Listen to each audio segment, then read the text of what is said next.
ये संपत्ति इकट्ठी करके किसको बांटेंगे? जिनके ज्यादा बच्चे हैं उनको बांटेंगे। ये देश हिंदू राष्ट्र है और हिंदू राष्ट्र रहेगा। हिंदू मुस्लिम हिंदू मुस्लिम हिंदू मुस्लिम हिंदू मुस्लिम। कि मुसलमान हिंदुओं के साथ नहीं रह सकता तो क्यों रखा है इस देश में? यार ये सबसे बड़ी समस्या ये मुसलमान है। बस देश से ये खत्म हो जाए तो सारी समस्या खत्म हो जाए। पता नहीं मोदी जी इस समस्या का समाधान कब करेंगे।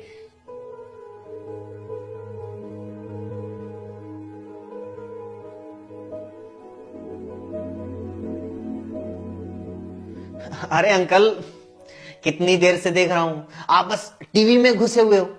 मैं इतनी देर से बैठा हुआ हूं, थोड़ा ध्यान मेरी तरफ भी दे लो, मुझसे भी दो बातें कर लो। अरे सॉरी बेटा, बस थोड़ा दिमाग आजकल गर्म रहता है, थोड़ा ध्यान नहीं रहा था।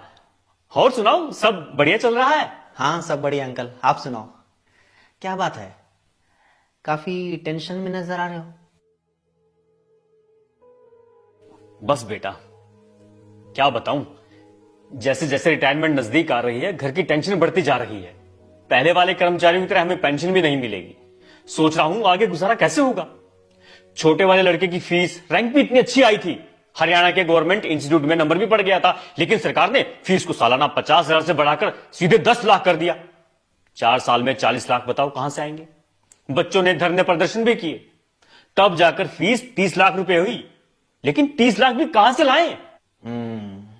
और बड़े वाला लड़का अंकल, वो भी तो दिल्ली है ना? अरे हाँ, लेकिन वो बेचारा भी क्या करे।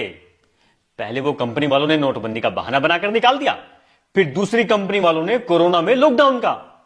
अब कुछ दिन पहले ही नई नौकरी मिली है, लेकिन कब तक?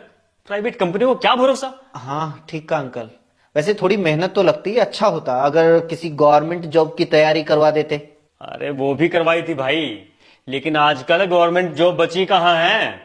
2 साल भर्ती का इंतजार करके फिर तभी तो प्राइवेट नौकरी पकड़ी है। हाँ चलो ठीक है। और आंटी की सेहत कैसी है अंकल, ठीक है ना? अरे कहां ठीक है। 3 दिन पहले शाम को घूमने जा रही थी, 2 बाइक वाले आए और गले के चेन छीन कर ले गए। बेचारी इतनी बुरी तरह गिरी है कि बस। क्राइम कितना बढ़ गया है आजकल, पता ही नहीं चलता कब कौन कहां किसको झपट्टा मार दे, किसको गोली मार दे।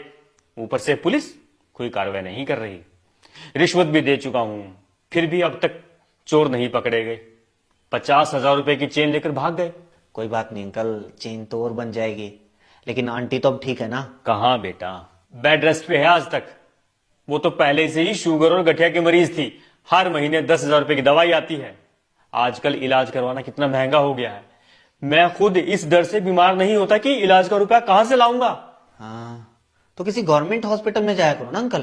अरे गवर्नमेंट हॉस्पिटल में जब तक ओपीडी की पर्ची कटती है, उससे पहले तो मरीज की दुनिया से पर्ची कट जाती है। गवर्नमेंट हॉस्पिटल, गवर्नमेंट अस्पतालों में अगर फैसिलिटी होती तो हमें क्या शौक था इतने महंगे इलाज करवाने का। सही कहा। आजकल महंगाई इतनी बढ़ गई है कि मार्केट की तरफ मुंह करके सोने का मन भी नहीं करता। पेट्रोल डीजल ही देख लो, कितना महंगा हो गया है। अरे सिर्फ पेट्रोल डीजल क्यों, गैस सिलेंडर, दाल चीनी, सरसों का तेल सब इतने महंगे हो गए हैं कि मैं तो ये सोचकर हैरान हो जाता हूं कि तुम लोग आगे चलकर कैसे काम चलाओगे। तुम लोग अपने बच्चों को कैसे पालोगे। ओ हो। अब समझ में आई आपकी परेशानी। कितनी सारी समस्याएं अंकल। आपके पास पेंशन नहीं है, बच्चों के पास रोजगार नहीं है, एजुकेशन महंगी है, इलाज महंगा है, पेट्रोल डीजल तेल सिलेंडर सब महंगा है, क्राइम बढ़ रहा है, रिश्वतखोरी बढ़ रही है, इतनी सारी समस्याएं हैं। लेकिन इन समस्याओं में मुसलमान तो कहीं नहीं है अंकल। आप तो कह रहे थे कि सारी समस्या ही मुसलमान है। आपको पेंशन नहीं मिल रही मोदी की वजह से, बच्चों को रोजगार नहीं मिल रहा मोदी की वजह से, क्राइम बढ़ रहा है बेरोजगारी की वजह से, बेरोजगारी बढ़ रही है मोदी की वजह से, शिक्षा महंगी मोदी की वजह से, इलाज महंगा मोदी की वजह से, तेल सिलेंडर खाने पीने की चीजें महंगी मोदी की वजह से।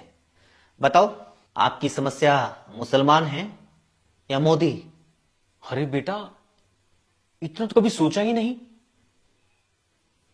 वो टीवी में तो साथ ही। हाँ बिल्कुल अंकल, टीवी में यही दिखाया जाता है ताकि आप लोग कभी अपनी असली समस्याओं के बारे में, देश की असली समस्या के बारे में सोच ही ना पाओ, मोदी की नाकामियों के बारे में सोच ही ना पाओ, मोदी से कभी सवाल पूछ ही ना पाओ।